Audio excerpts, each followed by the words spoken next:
Hello, hello. Hello. This is your boy Brogi Naric. Back again with another live stream. Very random live stream. But first, before we get too deep into it, let me hit this playback. I want to check, make sure this audio is sounding decent here. But first, before we get too deep into it, let me hit this playback. I want to check, make sure this audio is sounding decent here. All right, that sounds good. Yeah, that sounds good. All right, let's making sure the audio is coming through. We are live here on the channel. Now, normally I would have people with me, but this was kind of a random live stream. I wasn't planning on doing this one initially because there was a lot of news that came out this week, and we're going to talk about various things that happened. And so one of the big things, the whole Deadpool 3 thing, and I was like, damn, that's dope. And I was kind of busy. I wanted to do a video or maybe a TikTok about it, but it was like, I ain't got the energy for that. Then, there's some other news came out, the Blade thing, which I thought was a big deal. And I was like, well, I want to talk about that. Bunch of other things happened, in the world of the movie news and comic book stuff and all of that.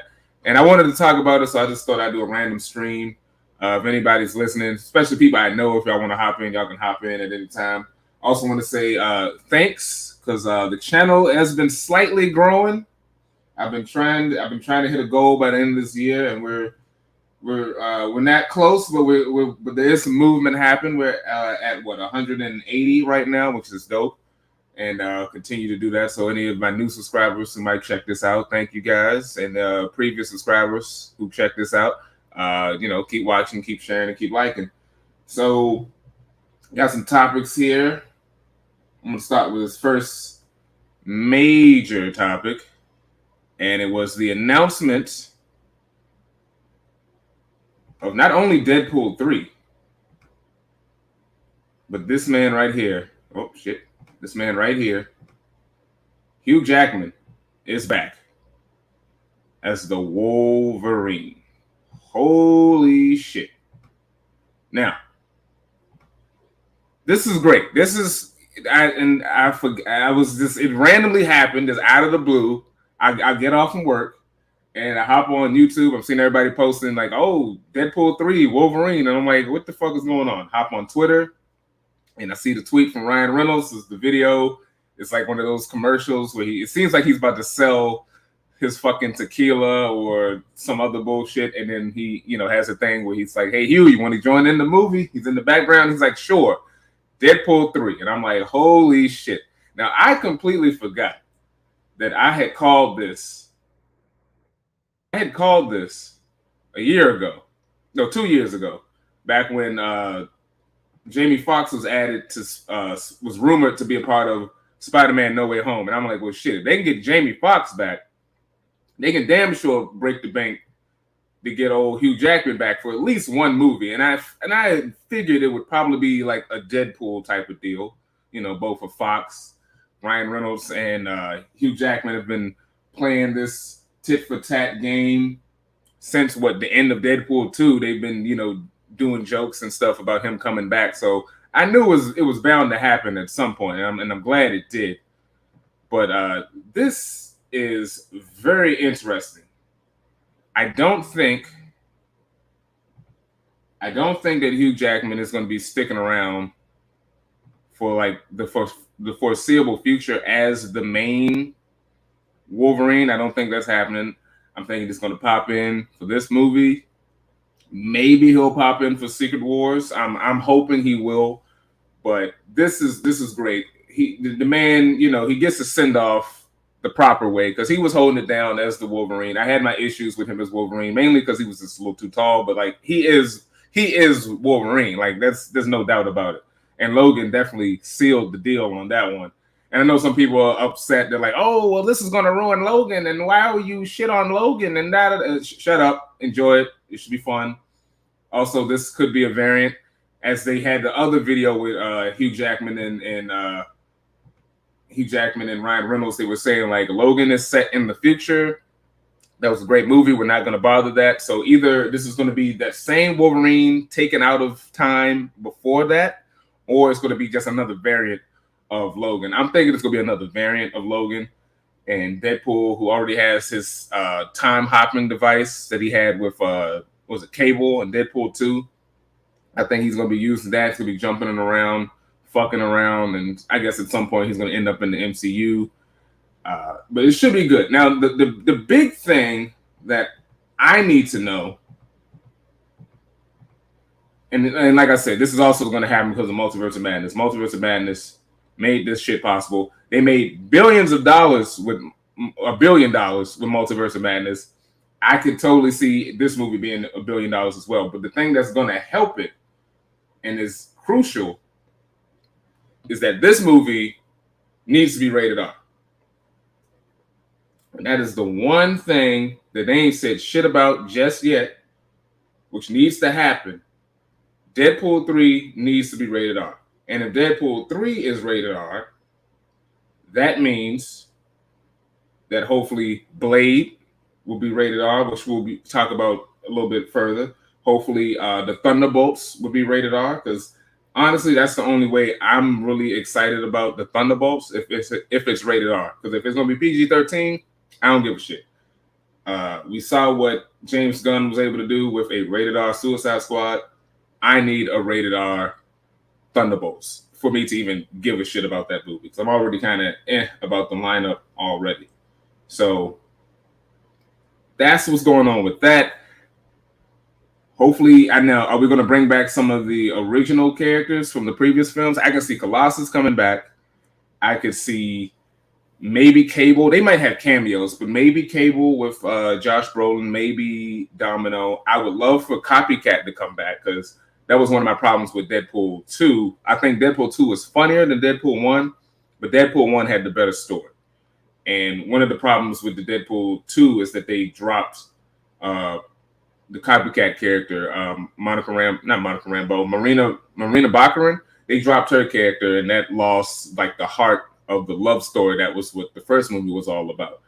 And, you know, they killed her off so early on in the second movie just to bring her back towards the end. I would like to see more of that continue, but I don't know how well that's going to gel with the whole Deadpool and Logan stuff. And I wouldn't want them to be buddy right off the bat. I would like it where it's maybe Deadpool is on an assignment to kill Logan, or maybe Logan is on an assignment to kill Deadpool. And then through their misunderstanding, maybe, you know, Logan's trying to kill a different version of Deadpool, but we get, you know, the one that we know from the previous films. And maybe they start hanging out, and then they, you know, hopping around, jumping through different multiverses. This could be another shot at the Multiverse of Madness that we didn't get from Doctor Strange 2. So who knows? It could be a number of different things. But I'm excited for this. But I'm hyped. But I'm not going to be super excited until I find out if it's rated R. Because if it's not rated R, they tried that once before with a rated R Deadpool. That was that Christmas version, that Fred Savage Christmas version, and that made 3 nickels when it went to theaters. So hopefully they'll be smart enough not to try to do that again. You know what I'm saying? Hopefully they'll be smart enough not to pull that off. But Feige, he's been playing fast and loose with this whole rated R stuff. Yes, they did add the Netflix shows to Disney Plus. Also, Daredevil, Born Again, and Echo. We don't know if those are going to be mature audience shows. I hope they are, but if they're not, I'm going to be highly disappointed. So, yeah. Other things I want to see with this movie, I definitely want to see Wolverine putting on the yellow suit. Need that to happen. Wolverine needs to be in the yellow suit in some form or fashion. If it's not the yellow suit, maybe the tan suit. I prefer the tan suit, but, you know, yellow suit is the iconic suit. So I definitely need that in this movie at some point. And I prefer something more like the Astonishing X-Men suit. I think that's a good enough representation, modernized version of the classic. So that's just my preference. But something similar to this would be dope as hell. All right, took a swig of water. So yeah, Deadpool 3. Looking forward to it. Hopefully it doesn't bomb. Hopefully it won't be a disappointment. Hopefully it'll be worth everything that we dreamed it would be. You know what I'm saying?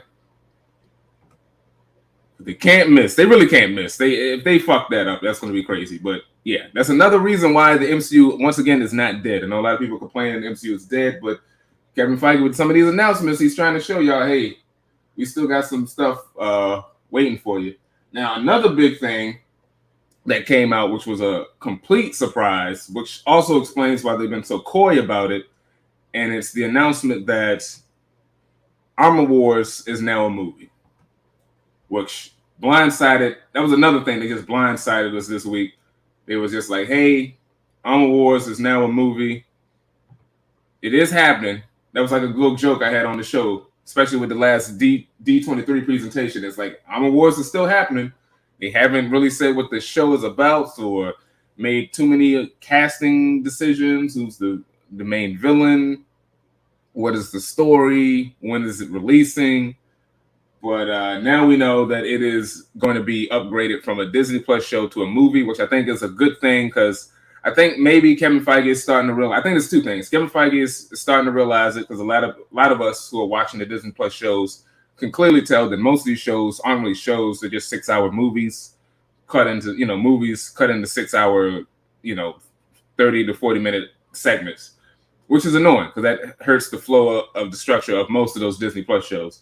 And I think maybe he realized that maybe the story was too good to try to spread it out in such a six-part episodic quote unquote structure that he was like, look, we can make this a movie. I also think this is just a way to pay thanks, give thanks to Don Cheadle, because this is sort of like a Black Widow situation where Don Cheadle's been here from the beginning, just like Scarlett Johansson. Both of them first appeared in Iron Man 2, which is the third MCU movie out of what, like 36 or so at this point. So this, I feel like, is a way to kind of like show some thanks that, hey, you've been holding it down for a while since, we recasted Terrence Howard.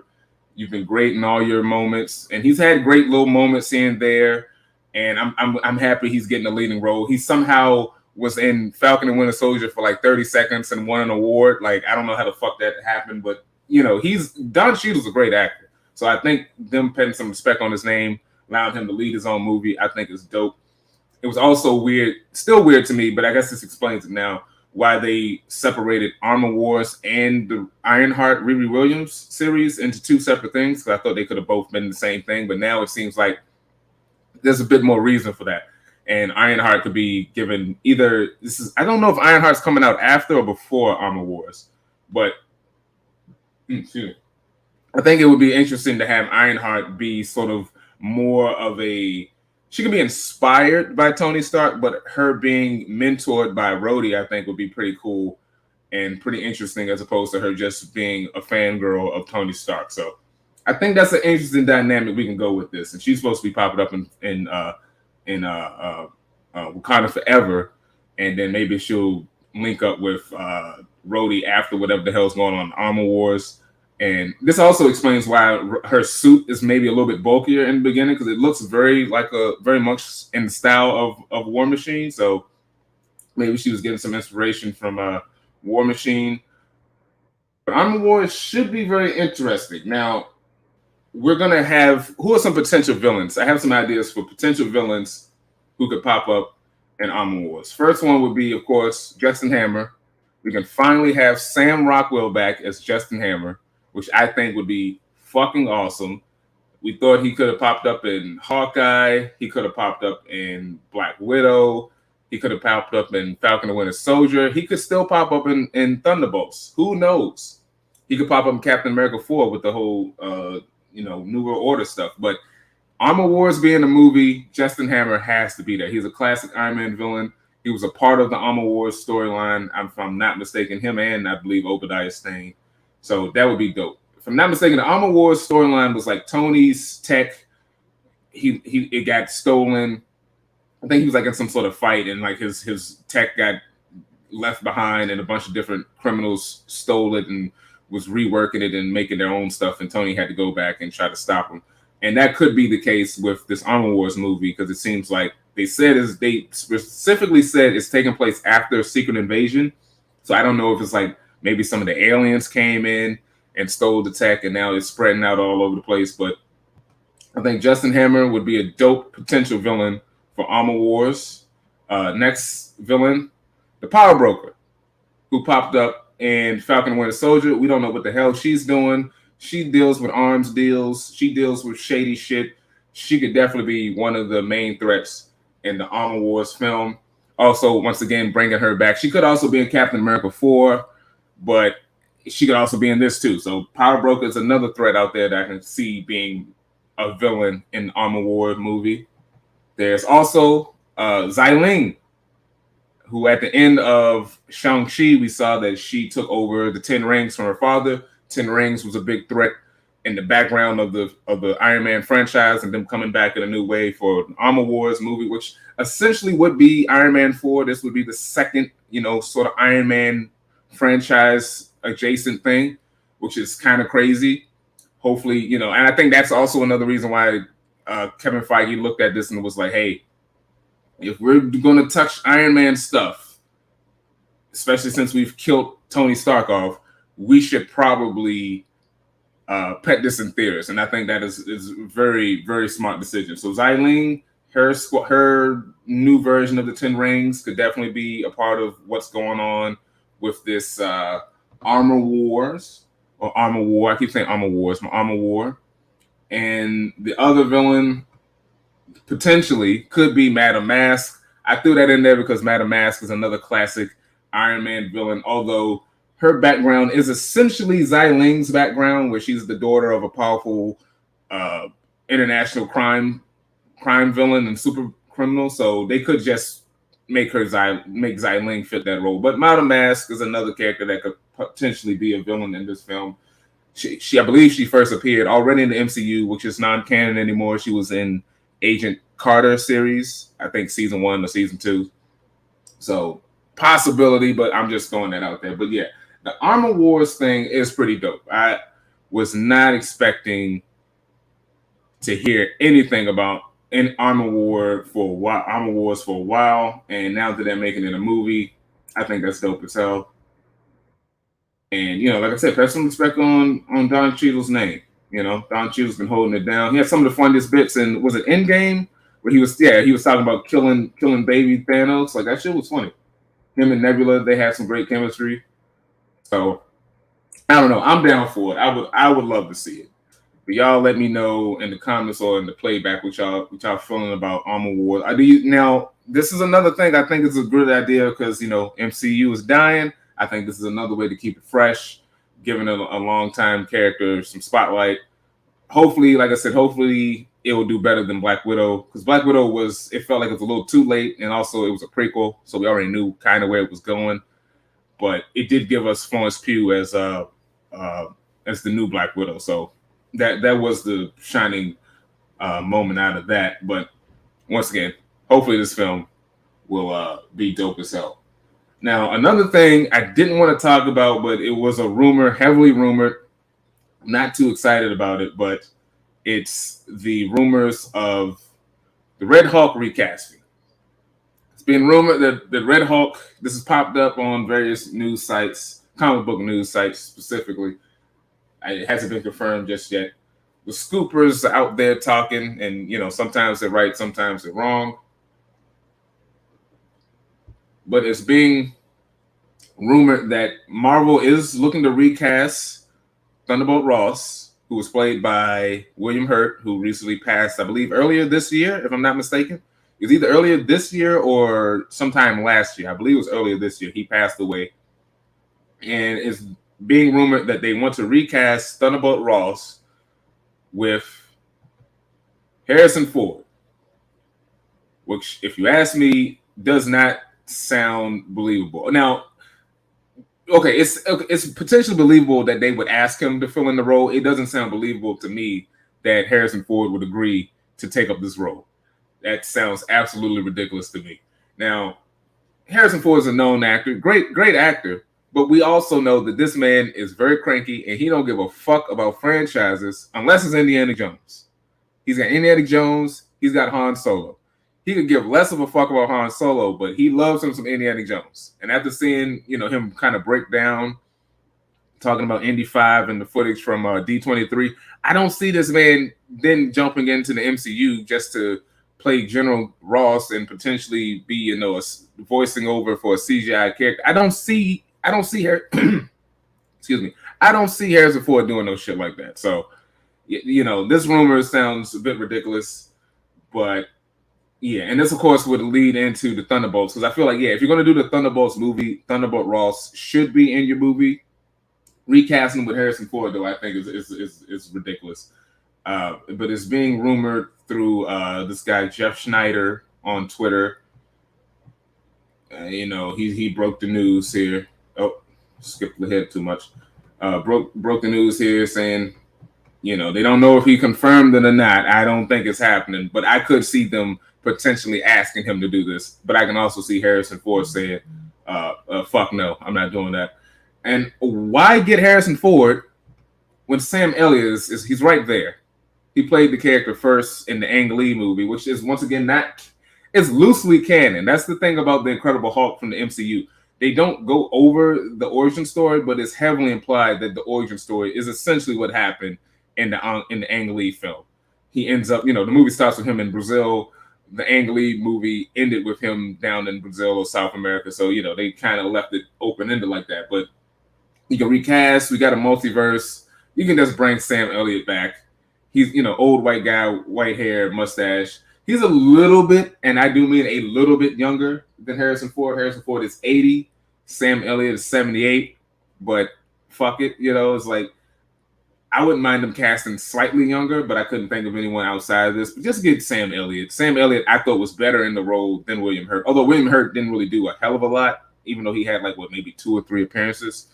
He didn't do a hell of a lot in the role. They didn't use him that much. But I'd be fine with Sam Elliott coming back to play the Red Hulk. And like I said, this is clearly to tie into the Thunderbolts, because, they're named the Thunderbolts. Well, they're named the Thunderbolts because it was just a cool name. But when they kind of did the more Suicide Squad version of the team, it was like, because Thunderbolt Ross, I guess, helped commission the team or some shit like that. So it would make sense that they would want to recast him for the Red Hulk. And potentially the MCU might be getting back the Hulk rights from Universal, the distribution rights. I believe they might be getting those back. It's been heavily talked about that's potentially why they're ramping up all of this Hulk stuff, the She-Hulk stuff. We got the stuff with the Hulk going back to Sakaar, the planet from Ragnarok. We got, the leader coming back for Captain America 4. We got, the She-Hulk show itself.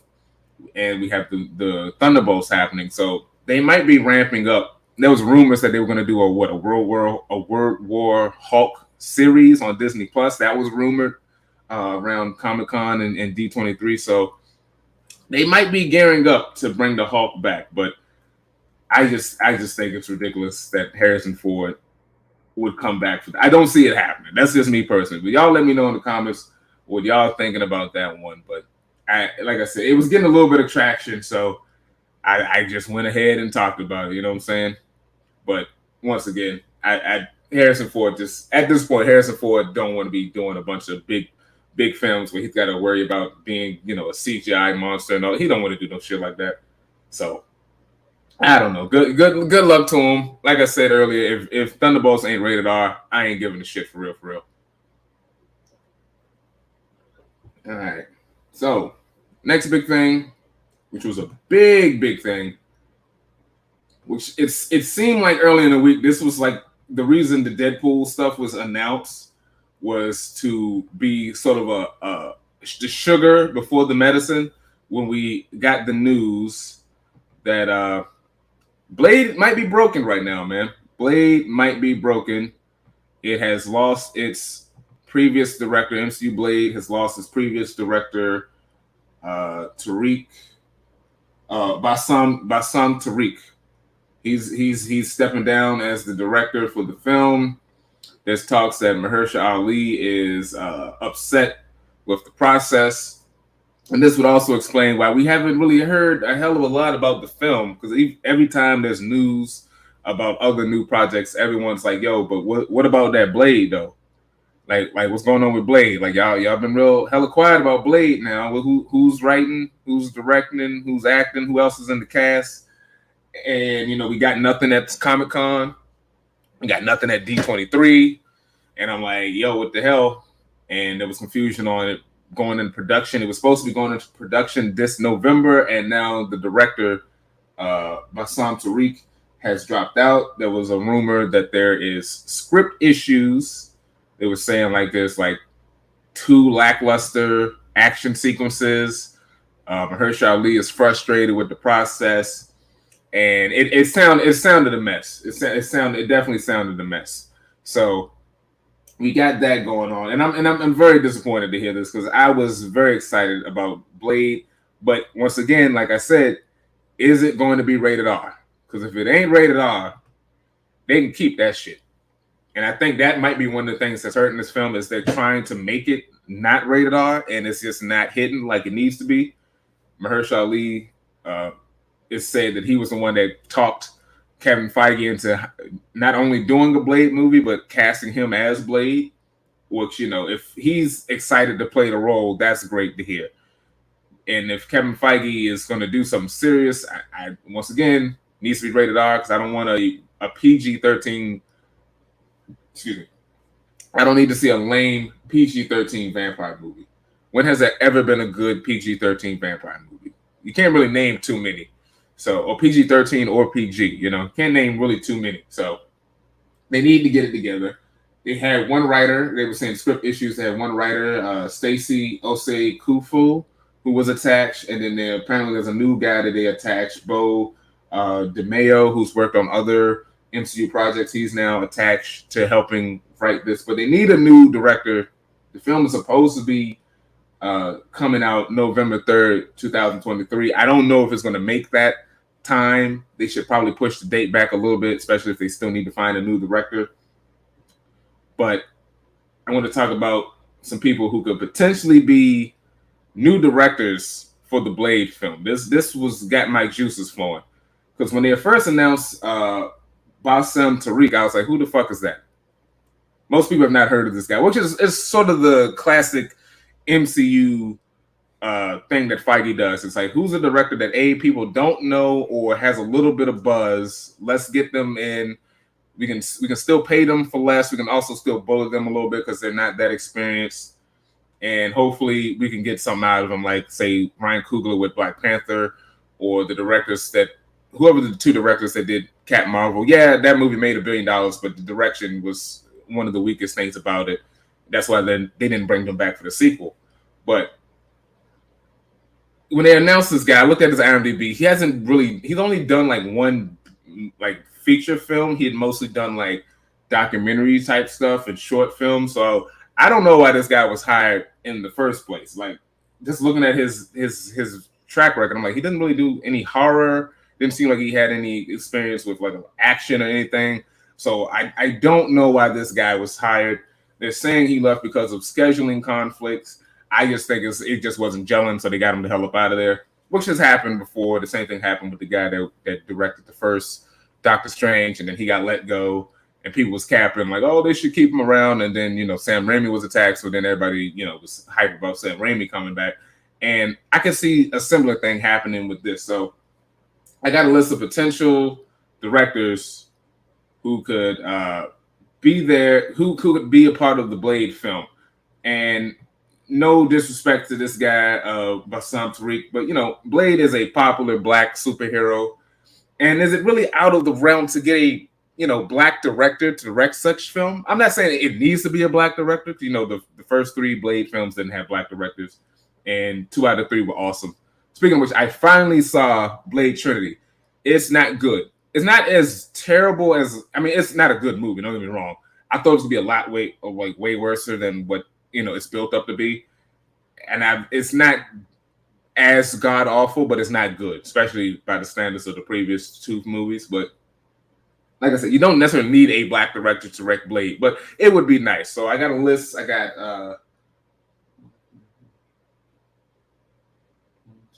got 5 names in no particular order, but I got 5 names of potential directors who could direct the Blade film. And first director, which I think is fairly obvious, is Spike Lee. Spike Lee is my first pick. And I was telling a friend of mine, I was like, Spike Lee was dope. They was like, but Spike Lee doesn't really do action. And I had to break it down to him. He's done action. He's got Inside Man, Miracle at St. Anna. The Five Bloods is an action movie in like the last, 20 minutes. It's a straight up just action movie at that point. He's done Miracle at St. Anna, which was a war film. So the guy can do action. He can do horror, Tales from the Crypt. Not Tales from the Crypt, Tales from the Hood. And some other weird movies he's done that has some sort of horror elements to it. So he can definitely, not Son of Sam. What was the movie? Summer of 78 or some shit like that, which was about Son of Sam. Anyway, he can do action, he can do drama, he can do intensity, he can do horror. He's also a named director whose name has popped up before in the superhero genre. I believe they were rumored, he was rumored to be attached to some Sony bullshit X-Men project, not X-Men, Spider-Man adjacent project. So Spike Lee would be dope. He's a name actor, give him a budget, he can, be fun, be cool. I think him and Mahershala Ali has worked before. Delroy Lindo is a part of the cast. He's playing, if I'm not mistaken, he's essentially playing the Whistler character. So you got that in right there with Spike Lee and Delroy Lindo. So I just think it would be a good fit for Spike Lee. So he's, the first name that came to my mind. Next would be, Inside Man, Miracle at St. Anna with friggin' Walton Goggins. Holy shit. Mother's Milk. What? Raphael from that new Ninja Turtles? Sure. Next on the list is Gina Prince Byford, who has done films like Love and Basketball. She also did The Old Guard, which is on Netflix, and she recently did The Woman King, which I did a review on, and that movie is definitely a love story, but it's also an action film. And Gina Prince Bythewood is a great director, and she's also very competent and very good at directing action. And she can do, drama. I don't know if she can necessarily done a lot of horror, but I think she can pull it off. But she can definitely do action. And she's also, up and coming, not up and coming, but she's a director with some name and some with a style and with a brand. She did The Woman King, so I think she would be a good fit. She's known, she's got a little bit of buzz, a little bit of controversy, but it is a name director who I think would fit perfectly well within the MCU. So Gina Prince Bythewood is another potential candidate to direct Blade, and you already saw Jordan Peele, which I saw a lot of people saying Jordan Peele should do Blade. Now, this name I'm not too excited about him being a part of the MCU. If I hadn't have seen Nope, I probably would have been more excited about it. But after seeing Nope, Jordan Peele definitely is a guy who wants to do his own thing. He has his own style. I don't know how well he would fit within the MCU machine. Not saying he couldn't do it, but he definitely knows his horror. He can do some action. He can do some thrilling stuff. He loves black male leads. So I could see Jordan Peele coming in to do Blade. Not necessarily my go-to, but I'd be fine with it. Just as long as they have a better script. Because I said this with Nope. I think he's a very competent and great director. He just needs other people helping him with his scripts. And seeing that this Blade movie has already had issues with the script, it's a little iffy, but he'd be a fine pick.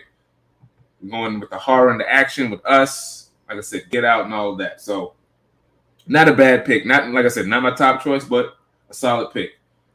Next up, Shaka King.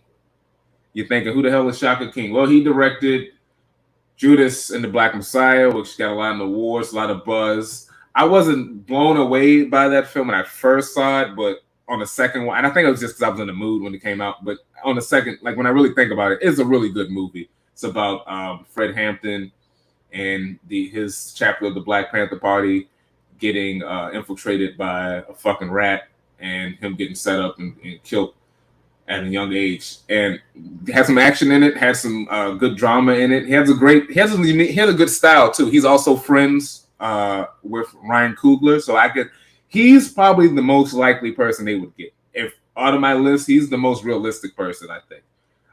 And would be a solid fit as well.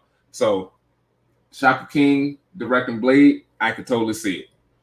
Now, my personal pick, and this was an idea that I had years ago after I saw this film. This was before the Blade movie was a thing. The MCU Blade movie was a thing. This was before it was ever announced, but I saw this guy's movie. I believe this was his first feature film. He's part of a band. He's done music videos before, but this is his first feature-length film. It's weird as shit. It's a comedy. It's a sci-fi, but it also had surprisingly some creepy horror moments that came the fuck out of nowhere towards the end of the movie. And he had a certain style and a certain energy with the direction of his film. And I think after I saw it, I was like, you know what? He might be pretty solid for Blade. Also had some interesting CGI effects in the movie as well. Couple of not necessarily action, but it had some fighting in it. And that director is Boots Riley. And you're thinking, who the hell is Boots Riley? Like I said, he was a part of some band. I forgot to look it up. It was some group he was a part of. He's done music videos, but he directed the film Sorry to Bother You with Lakeith Stanfield, Tessa Thompson, Stephen Yeun, Armie Hammer, Terry Crews. I believe Forrest Whitaker did a voice in the film, if I'm not mistaken. I believe that was Forrest Whitaker's voice. The dude from the Ghosts, was it Jamari Hardwick? David Cross, Patton Oswalt. A lot of people was in that movie. Solid film. Weird as shit. One of the love story plot with Tessa Thompson kind of fell apart, but had a unique vibe to it, unique humor to it, a unique vision. But he's also not that well known or that necessarily that experience as a director. So Kevin Feige could definitely try to push him around. Although he seems like a very outspoken guy, very much like a early Spike Lee. So I can see why they probably might not hire him. But seeing what he did with that movie, what the fuck? Sorry to Bother You. I think he would be pretty good for Blade. Now, Sorry to Bother You was this weird film. Keith Stanfield plays this young guy. It's this world where there's this big company that's essentially Amazon / Google / Facebook. It's this big conglomerate company, and a lot of people are working there for it, and it's like ruining a lot of people's jobs. There's a lot of protests about the company. He gets a job at this telemarketing company, which is a subsidiary of the big company. There's this whole thing about, when you're on the phone, you got to use your white voice. And I think David Cross was his white voice. It was Danny Glover. Danny Glover was in the film too. So basically he gets into the company. He's viewed as a sellout because, there's a lot of protests going on. He starts moving up in the ranks, and then he finds out that the company is really this weird sort of James Bond villain-esque company where they're selling, not only are they just selling household goods, but they're selling weapons. And his girlfriend started to protest against him. She's leaving him. That's played by Tessa Thompson. Armie Hammer is the guy that runs the company. And I guess I'm going to spoil it. Sorry.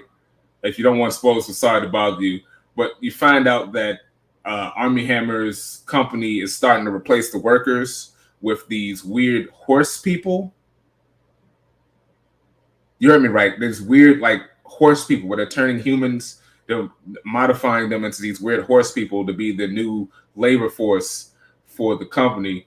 And Lakeith Stanfield then has to kind of become helps expose this and free them. And then they, kill Armie Hammer and the day is saved or whatever. It's a weird fucking movie. But that was where the horror came in, when you actually see the horse people. It was very scary and very frightening when it comes the fuck out of nowhere. And I was like, yo, this is pretty creepy, but kind of fun. Maybe this guy could direct a Blade movie. And here we are. And I think Boots Riley could potentially be a Blade, director of Blade. And it's kind of crazy. And this has been a pattern I've been noticing. Some people may have not noticed this, but Marvel, when it comes to these Black-led projects, shit just seems to get a little weird. Now, thankfully, Black Panther made $1 billion at the box office. And sadly, Black Panther 2 has the tragic loss of Chadwick Boseman, which I think is also a potential for them to have an excuse for the movie not being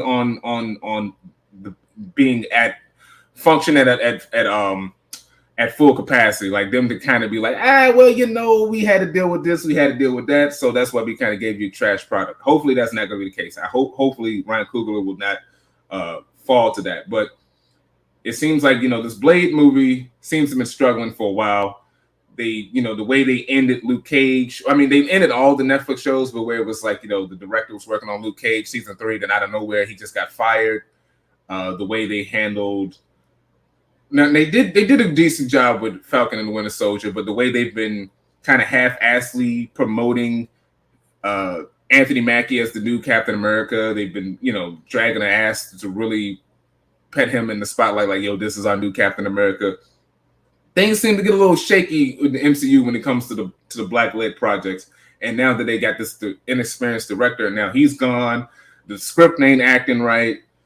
There's 2 action sequences. The lead actor ain't feeling it. Like, hopefully they don't fuck up Blade, because Blade is one of the big pioneers of this superhero genre shit. I know a lot of people tend to forget that, but Blade was the start. If Blade didn't pop off and it set the trend, Matrix would have been a little bit different. X-Men definitely would have been different. Spider-Man would have been different. So Blade really was the catalyst to set all this shit off. So for them to then come back and give us some mid-ass bullshit, I think it's disrespectful and disappointing. I know Wesley Snipes isn't attached to this film, but I think just to get a little goodwill, he should pop up in the film as some sort of character. Just a cameo as something. I think that would be nice. Also, another way to get some goodwill on your side. But I don't know what the story is going to be. There was rumors that Anthony Starr, aka Homelander, might be Dracula, which, I don't want to see Dracula. I think Dracula's a little overdone, especially with Blade. It's like the last movie had Dracula and it was fucking terrible. Me personally, this is an idea I've always had. They should do the villain Baron Blood, which now that I think about it, I probably should have picked up a photo of that guy. Hold on. Baron Blood, who is a old lame ass Marvel villain. He's actually a Captain America villain.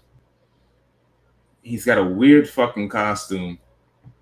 But the reason I say do Baron Blood is because Baron Blood was a World War II.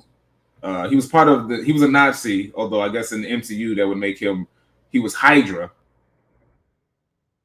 He was a vampire, so he's lived throughout the years, and as a way for what we've seen in the MCU with the way Hydra has been a thing, Hydra's kind of gone away. It'd be also another way to attach Blade to something that's already been pre-established within the MCU by having his villain be part of Hydra, and he's still around. Blade's been trying to fight this guy for the longest time. Let me see if the image is here now. Oh wait, it didn't pop up. Hold on. Let me bring it in here. But he, you can tie him into Hydra. You can tie him in to a lot of previous things. You can have a flashback. That was the other reason why I wanted it. You can have a flashback to World War II. Hydra's doing some weird shit, and we see. Hold on. And we see a flashback of Captain America or even Bucky and the Howling Commandos doing some sort of mission, having to deal with Baron Blood. Here he is. Weird fucking character, but he's, vampire, Nazi, friggin' Hydra. You can then bring in the flashback of Captain America or a flashback, like I said, of Bucky. And that can lead into present day. This ancient evil is still around. Blade's been trying to fight him, and now he's fighting the guy. Like, I would rather see a character like Baron Blood, and you can do other weird shit with him. They can't do Morbius right now because he's stuck in Sony or whatever. Deacon Frost, I mean, they could bring back Deacon Frost, I guess. But I would rather see Baron Blood. That's just my thought on that whole thing. But potential villain. Apparently, it was rumored that the movie is going to be about Blade. It's going to be a lot of flashbacks of his life since he's been born, and apparently he's training some young girl who's going to be a new vampire hunter who I believe is a vampire like him. I don't know if she's half human or anything like that. That sounds kind of mid. I don't need to see a Blade movie where he's already training the next generation. Like, can I just get a Blade movie doing Blade shit? Like, I don't want to see him already in his first movie passing the torch. You know what I'm saying? That's just weird. And that sounds kind of lame. So hopefully they'll not do that. But yeah, this Blade shit is kind of disappointing, but that's where we are with the MCU. So hopefully they'll get it together. I think, like I said, Shaka King, Boots Riley, Gina Prince Byford, Spike Lee, even Jordan Peele, I think are all solid candidates to potentially take over the role of director for Blade. But y'all let me know who y'all think would be a good fit for Blade in the comments. So now, with all of that stuff out of the way, I'm just going to talk about some random shit, other stuff going on that I was trying to either potentially review or just wanted to talk about. Oh, there's the other. Damn, I didn't even put those up there. Yeah, do right by this man. You know what I'm saying? Do right by the brother. Do right by this brother here. This is Blade. I want to see this. Mahershala Ali is dope as shit. I saw him in True Detective season 3. If you haven't seen True Detective season 3, dope as shit. He was awesome at it. Playing Purple Haze. I forget him and friggin' what's him called was in it too. Stephen Dorff, who played Deacon Frost. I didn't know Stephen Dorff was such a good actor. He's so good in that show. True Detective season 3. Check it out. It's dope as hell. Dope as shit. But yeah, let's not botch this, guys. Let's not botch this shit right here. Get it together, Kevin Feige. Don't you fucking ruin this, all right? Do not ruin this. We'll be on your ass. So anyway, other things to talk about quickly. I've been going back and forth with my brother about this bullshit. The Monsters sucks. It's not good.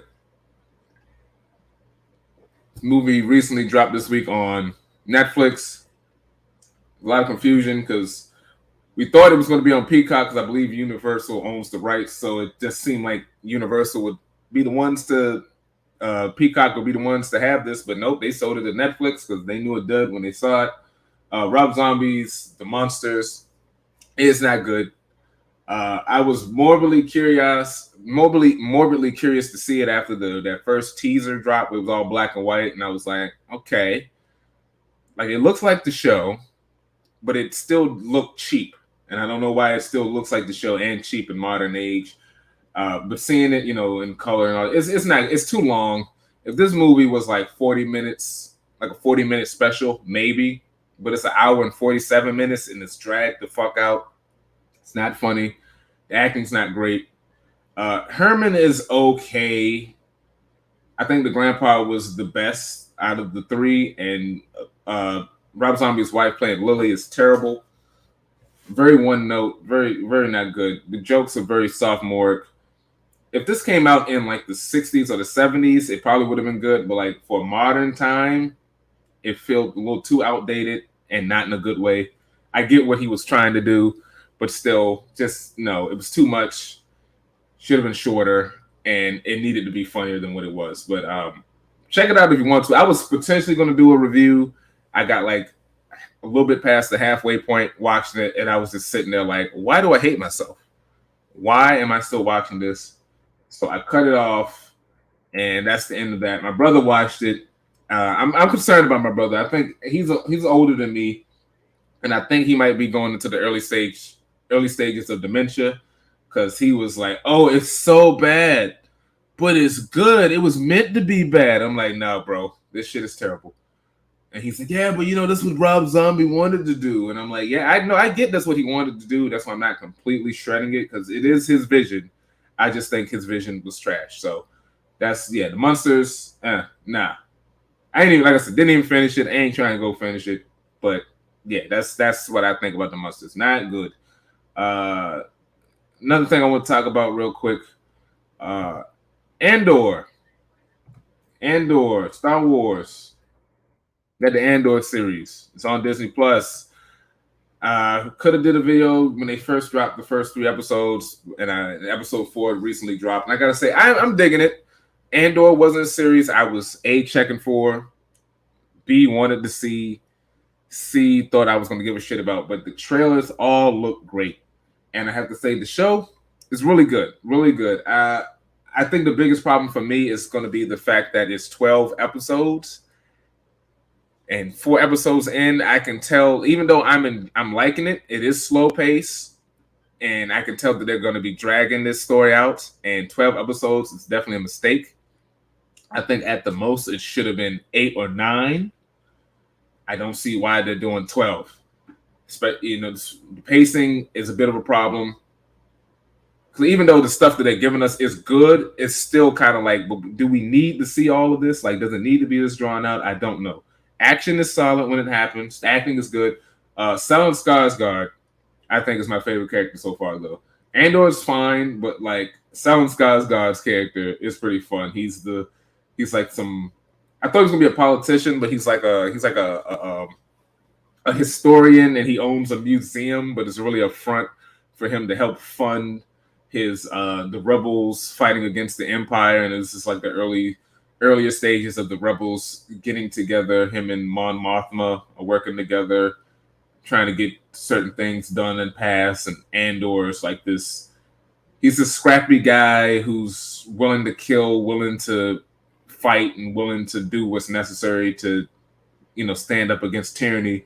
And Stellan Skarsgård recruits him to be like his new, sort of protege, but like, this new agent to help fight against the rebellion. It's pretty good. We're seeing a lot more of the blue collar inner workings of the Empire. That stuff is neat. We're seeing a lot more of the inner workings of the soldiers working in the Empire and the stress that they're going through trying to, stand up and, work for the Empire to keep things going, just doing their jobs sort of deal. So it's like a war film / spy film, spy adventure. Hopefully, like I said, it feels like it's going to drag itself, though, and I'm not too excited about that in the long run. But I'm still digging it, though. I'm still digging it. And, I don't know if I'm going to do a full live stream review on it when it's finished, because it's going to be a while. But also, Star Wars content doesn't really do that well on my channel, so I might just do a quick solo review on that one. But so far, so good. And those pretty deep, pretty solid. Especially, like I said, for a show I was not checking for, didn't think needed to exist. So far, I like it. It's got the more serious vibes to Star Wars. I love the 70s grittiness and, like I said, spy film aspect. Good shit. Another thing I wanted to talk about, and this is where I wish I had some people here with me, but I'm caught up on all my shows, and I've been watching The Rings of Power on Amazon, and I've been very meh about it. But I also started watching, finally, about the 5th episode in preparation for the 6th episode. 7th episode is coming on tonight. I started watching The House of the Dragon. And, I will say I'm not a Game of Thrones fan. Have not seen Game of Thrones. I'm not a Lord of the Rings fan. I've seen the Lord of the Rings, the first 3 films, but I'm not like some hardcore Lord of the Rings person. I'm not a hardcore Game of Thrones person. Never watched Game of Thrones. But I gotta say, House of the Dragon is fucking fire. It's dope as shit. I started watching it last week. I watched the first 2 episodes, and before I knew it, I was like, fuck it, I gotta watch the next 3. Caught up on episode 5, then watched episode 6. I'm all caught up.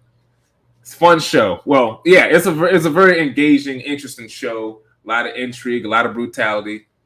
But that shit is happening, which I think is my problem with Rings of Power, where the episodes are long, the pacing is not great.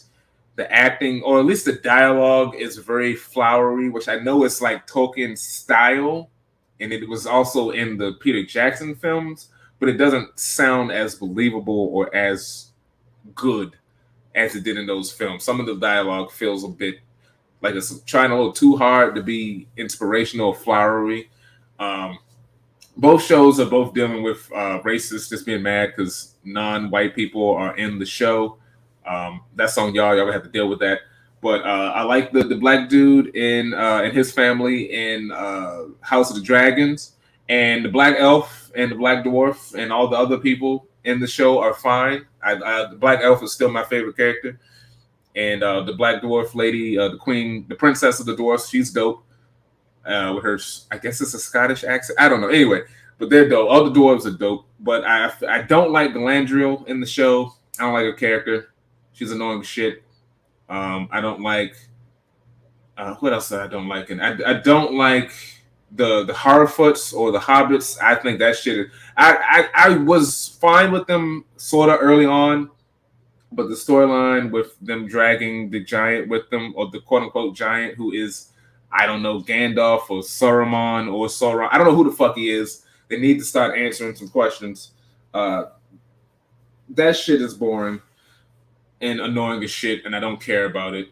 But the stuff with Black Elf, Anandor, I think is his name, when he was investigating the stuff going on with the orcs, was somewhat interesting. The stuff with Galadriel on the island with the sea people, that shit was getting boring and dragging out. I don't like the what's his name? The young soldier who apparently is supposed to be the guy in Lord of the Rings that didn't get rid of the ring and fucked everything. Like, he's supposed to be that guy. I can see why he fucks everything, because he's a fucking idiot. He's annoying. Granted, he's young, but he's annoying. I like his dad. The guy playing his dad, I like. Yeah, but in the last episode 6, they finally had like some action, and there was like a battle going on, and it was pretty good. I like the orc dude, Adar, I think is his name, or Andar, whatever the hell his name is. I liked him. Somehow he's the bad guy, but he makes a compelling argument on why the orcs, he's fighting for the orcs, to do their thing. So that was kind of fine. But the show's pretty. It's a little too long. The pacing is not that good. The character's not that interesting. And it seems like it was taking a while for things to kind of get going. Even though shit's happening, it didn't seem all that interesting. But House of the Dragon, every episode I see, there's a little, there's intrigue, the dynamics between all the characters, all the infighting and the backstabbing. It's engaging. It's very engaging. The acting is very solid, especially the time jumps are crazy. We'll see how that plays out by the season's end, but it's like you get used to one version of the characters, and now with the recent episodes, we got the adult versions of the main characters, Princess Renara and Queen Allison, or whatever her name is. They're beefing. You got the brutality, you got the incest, you got the drama, you got the backstabbing. It's all engaging. What's his name? King Viserys. That idiot, he's trying his hardest to hold on, but that guy's an idiot. And apparently, I've been watching some videos because it's like, when does this motherfucker die? Apparently, he lives for a very long time, a lot longer than people thought he would, because he's slowly, he's got like an illness that's slowly killing him, and people are just waiting for him to die so they can take over his kingdom. But apparently, he hangs in there for a while, and apparently, he's going to keep making dumbass decisions. Matt Smith as Daemon is interesting. Especially with the last episode, him being a father and his wife is now dead. It's gonna be interesting to see him raise his 2 daughters. And apparently some other shit goes down. I don't watch the what's coming up next stuff, but apparently there's gonna be more stuff with him and Renara, which that shit is wild, because Renara is his niece, he's her uncle, and they're kind of close.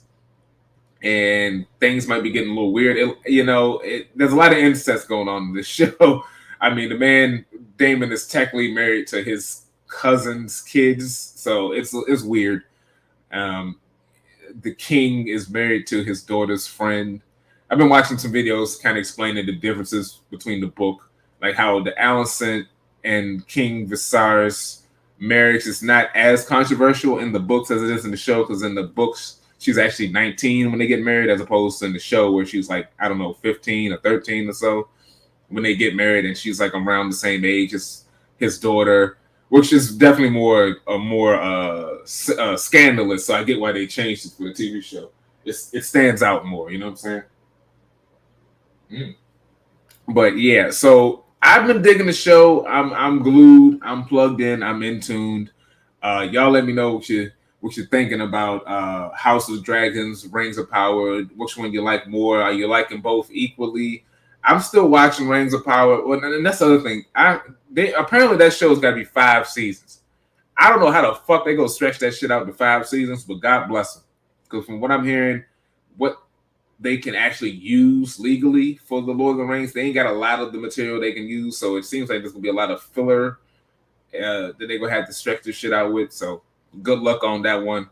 Hopefully the end strong, but House of Dragons is the truth. Good as shit.